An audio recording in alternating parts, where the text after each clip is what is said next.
ஐயா பணம் என்னோட பேர் கருணாகரன். நான் காயல்படுத்து வந்திருக்கிறேன். நான் வழக்கறிஞராக பணியாற்றி வருகிறேன்.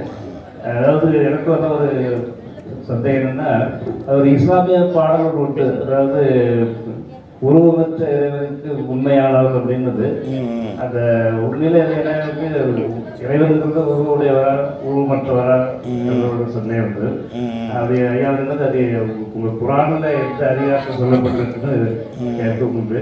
ரெண்டு விஷயம் கேட்டிருக்கிறாங்க. ஒன்று வந்து உருவமற்ற இறைவன் என்று சொல்கிறீங்க. ஏன்னா முஸ்லீம்கள் நீங்கள் பள்ளியாசலில் பார்க்குறீங்க, நாங்கள் உருவமெல்லாம் வச்சுருக்க மாட்டோம். பள்ளியாசலில் போய் பார்த்தீங்கன்னா இந்த மாதிரி இருக்கும், வெறுமனே ஓப்பனாக தான் இருக்கும். அந்த திசையை, அந்த மேற்கு திசையை நோக்கி நாங்கள் தொழுவோம். அதில் ஒன்று ஒரு பொம்மையோ உருவமோ ஒரு சிலுவையோ ஒரு படமோ வேறு எதுவுமே இருக்காது. சும்மா மனசில் கடவுளை நினைத்து கொண்டு நாங்கள் என்ன செய்வோம், தொழுவோம். தெருவில் கூட நாங்கள் தொழுவலாம், வீட்டில் கூட தொழுவலாம், எங்கே வேணாலும் தொழுவலாம். அப்போ அதில் எதுவுமே முன்னாடி வைத்துக்கொள்ள வேண்டிய தேவையில்லை. அதை வைத்து கொண்டு என்ன செய்கிறாங்கன்னா அதிகமான பேர் இஸ்லாம் சொல்லக்கூடிய கடவுளுக்கு உருவம் இல்லை அப்படின்னு விளங்கிட்டாங்க. உருவம் இல்லைன்னு உருவம் இல்லாட்டி ஒன்றுமே இல்லைன்ற அர்த்தம். உனக்குதா உருவம் இல்லைன்னா சூனியம்ன்ற அர்த்தம். அப்படி இஸ்லாம் சொல்லவே இல்லை. இஸ்லாம் என்ன சொல்லுதுன்னு கேட்டால், இறைவன் என்று ஒருத்தன் இருக்கிறான், அவனுக்கே உரிய உருவம் இருக்கிறது. இறைவனுக்கு வந்து அவனுக்கே உரிய உருவம் இருக்கிறது, காண முடியாது. அவனை வந்து யாரும் கண்டதில்லை, யாரும் காண முடியாது. காணல் என்று சொல்லும் பொழுது அவனை எப்படி நீங்கள் உருவத்தில் அடக்குவீங்க? கடவுளை கண்டு இருந்தால் உருவம் வழிபாடு பண்ணுறாங்கள்ல, எல்லாரும் ஒரே உருவமாக வச்சுருப்பாங்க. காணாததுனால தான் அவங்க கற்பனையில் உருவத்தை கொடுக்குறாங்க. இப்படி இருப்பாரோ, அப்படி இருப்பாரோ, இப்படி 2 பல் நீட்டிகிட்டு இருக்குமோ, இப்படி கொம்பு இருக்குமோ, இப்படி 12 கை இருக்குமோ, 6 தலை இருக்குமோன்னா கற்பனை பண்ணுறக்கார பார்க்காதனால தான். பேருக்கு தகுந்த மாதிரி 6 முகம்னா 6 தலை வைக்கணும். அது மாதிரி என்ன செய்கிறாங்க, பேருக்கு தக்கவாறு அதை செஞ்சிடறாங்க. அது மாதிரி செய்கிறாங்களே தவிர, முதல்ல இஸ்லாம் என்ன சொல்லுதுன்னு கேட்டால், அகில உலகத்தையும் படைத்த ஒரே ஒரு இறைவன் இருக்கிறான். அவனுக்கே உரிய உருவம் இருக்கிறது. இஸ்லாம் சொல்கிறது, எந்த இறை தூதர்களும் ஞானிகளும் இறைவனை பார்த்தது கிடையாது, இனியும் பார்க்க இயலாது. ஆனால் இந்த உலகத்தையெல்லாம் கடவுள் அழிப்பார். இஸ்லாமிய நம்பிக்கை பிரகாரம் ஒரு கட்டத்தில் உலகம் அழிக்கப்பட்டுரும். அது யாருக்கு, இறைவனுக்கு மட்டும்தான் தெரியும்னு இஸ்லாம் சொல்லுது. என்றைக்குன்னு தெரியாது. ஆனால் உலகம் ஒரு கட்டத்தில் செய்யும், டோட்டலாக கம்ப்ளீட்டாக அழிக்கப்பட்டுரும். அழிக்கப்பட்ட பிறகு முதல் மனிதரிலிருந்து இந்த அழிக்கப்படும் போது இருந்தாங்கள்ல அவங்க வரைக்கும் எல்லாரையும் கடவுள் திரும்ப உயிர் கொடுத்து எழுப்புவார். கடவுள் என்ன செய்வார், நம்மளாம் அழிஞ்சு போன பிறகு ஆகும்பார் நம்ம எந்திரிச்சிடுவோம். கடவுளுக்கு இது பெரிய கஷ்டம் கிடையாது. நம்மளை படைச்சிருக்காருல கடவுள், உங்களை படைச்சிருக்காரு. உங்கள் வயசு எவ்வளவு?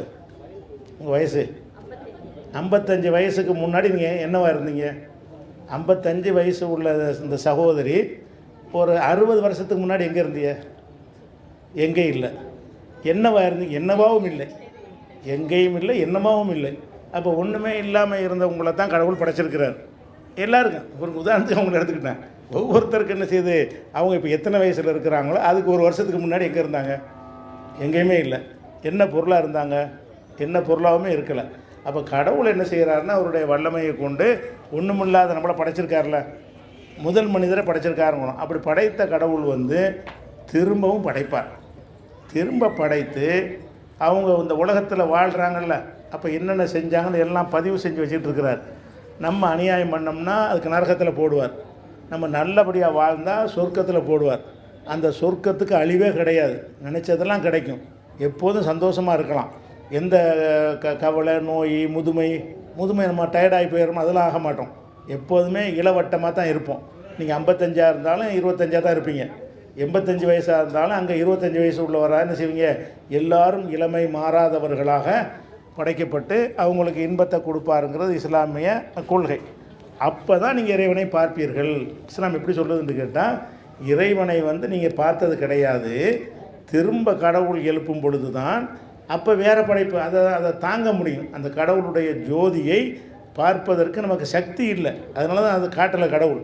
அப்படி நமக்கு சக்தி அப்போ கிடைச்சிடும். ஏன்னா அப்போ நம்ம வேறு படைப்பை படைக்கப்படும் பொழுது நமக்கு வயசு வராது, முதுமை அடைய மாட்டோம், டயர்டாக மாட்டோம். அந்த மாதிரியான ஒரு படைப்பாக இருக்கும்போது நம்முடைய கண்ணு காது எல்லாருமே வலு கூடியதாக இருக்கும், பலம் கூடியதாக இருக்கும். அதனால் கடவுளை பார்க்கறதுக்கு அதுக்கு சக்தி இருக்கும். அந்த சக்தியை கொடுத்துப்புட்டு தான் கடவுள் என்ன செய்வார், நமக்கு காட்சி தருவார் அப்படின்னு எங்களுக்கு குர்ஆன்லையும் நபிகள் நாயகத்துடைய போதனையிலையும் பல இடங்களில் சொல்லப்பட்டிருக்கு. அப்போ நம்ம மறுமையிலான இதுக்கு பேர் மறுமை. நான் இன்னொரு வாழ்க்கைன்னு சொல்கிறோம்ல, அதுக்கு இஸ்லாத்தில் என்ன பேர், மறுமை வாழ்க்கை. அந்த மறுமை வாழ்க்கையில் கடவுளை நீங்கள் பார்க்க முடியும்னு சொன்னால் ஒன்றுமில்லைன்னு அர்த்தம் வருமா? ஒன்றுமில்லாட்டி இப்படி பார்க்குறது, கடவுள்னா ஒன்றுமே இல்லைன்னு இப்போ பார்த்துட்டீங்களோ உருவம் இருக்குதுன்னு அர்த்தம். பார்வைக்கு பட்டது எதாக தான் இருக்கு, பார்வைக்கு பட்ட உருவம் இருந்ததுன்னு பார்க்க முடியும். காற்றை பார்க்க முடியும், உங்களுக்கு கரண்ட்டை பார்க்க முடியுமா? கரண்ட் இங்கே இருக்க தான் செய்யுது, கரண்ட்டை பார்க்க காற்று இங்கே இருக்க தான் செய்யுது. யாரை காற்றை பார்த்தீங்களா? பார்க்கல. அப்போ பார்த்தா உருவம் உள்ளதாக போயிடுது. இது பார்த்துட்டோம்னா இதுக்கு உருவம் இருக்குது. அப்போ எதெல்லாம் கண்ணுக்கு அடங்குகிறதோ அது எல்லாமே உருவம் தான். அப்போ கடவுளை வந்து நம்ம கண்ணால் பார்ப்போம். அப்போ இஸ்லாம் என்ன சொல்லுதுன்னு கேட்டால், இது வரைக்கும் எவனும் பார்த்தது இல்லை, ஆனால் அனைவரும் ஒரு நாள் பார்ப்பீர்கள், ஒரு உலகத்தில் என்ன செய்வீங்க, பார்ப்பீங்க அப்படின்னு சொல்கிறதுனால இந்த உலகத்தில் நாங்கள் கடவுளை பார்க்காதனால பார்க்காதவனுக்கு எப்படி உருவம் கொடுக்குறது? என்னையை நீங்கள் எனக்கு உருவம் கொடுக்காத நீங்கள் பார்த்துருக்கணும்ல. இப்போ என்னை நீங்கள் உருவமாக ஆக்க பார்த்தீங்கன்னு வைங்க, முதல்ல என்னை உலகத்தில் பார்த்துருந்தா தான் என்னை உருவம் ஆக முடியும். உங்கள் தகப்பனாருக்கு நீங்கள் உருவம் வைக்கிறாருன்னா தகப்பனாரை பார்த்துருப்பீங்க. அவரை பார்க்கவே இல்லைன்னா நீங்கள் வந்து யாரும் அந்த ஃபோட்டோவெலாம் எடுக்கலை. ஒரு கை குழந்தையாக இருக்கும்போது உங்கள் தகப்பனார் இறந்துட்டார், ஒரு உதாரணத்துக்கு ஒரு ஆளுடைய தகப்பனார் இறந்துட்டார், அவங்க ஒரு ஃபோட்டோ கூட எடுத்து வைக்கல, நீங்கள் எப்படி ஒரு உருவம் கொடுப்பீங்க? கொடுக்க முடியாது. அப்போ அதனால் நாங்கள் உருவம் கொடுக்குறதில்ல. கடவுளை வணங்கும்போது கடவுளை அந்த சக்தியை வணங்குவோம். படைத்த இறைவன் இருக்கிறான், அவன் என்ன வேணாலும் செய்வான், அவனுக்கு முடியாத எதுவுமே இல்லை, அவன்கிட்ட நம்ம எந்த கோரிக்கையும் வைக்கலாம் அப்படின்னு மனசில் வைத்து கொண்டு மனசால் அந்த இறைவனுடைய வல்லமை உணர்ந்து நாங்கள் தொழுகிறோம். அந்த முன்னாடி உள்ளதை பார்த்துக்க நாங்கள் தொழுவ மாட்டோம், எதையும் பார்க்க மாட்டோம். ஆனால் சிந்தனையில் உணர்ந்து நாங்கள் தொழுவணும். எப்படி தொழுவணும்? ஒருத்தர் நம்ம தொழுகிறோம், அவர் தான் நம்மளை படைச்சார், அவர் நம்ம இப்போ தொழுகிறது வரைக்கும் இப்போ நம்ம பேசிக்கிட்டு இருக்கிறோம்ல, இதையெல்லாம் கடவுள் பார்த்துக்கிட்டு இருக்கிறார் அப்படின்னு நாங்கள் நம்பணும். அப்போ அனைத்தையும் கடவுள் பார்த்து கொண்டும் கண்காணித்து கொண்டும் இருக்கிறார்.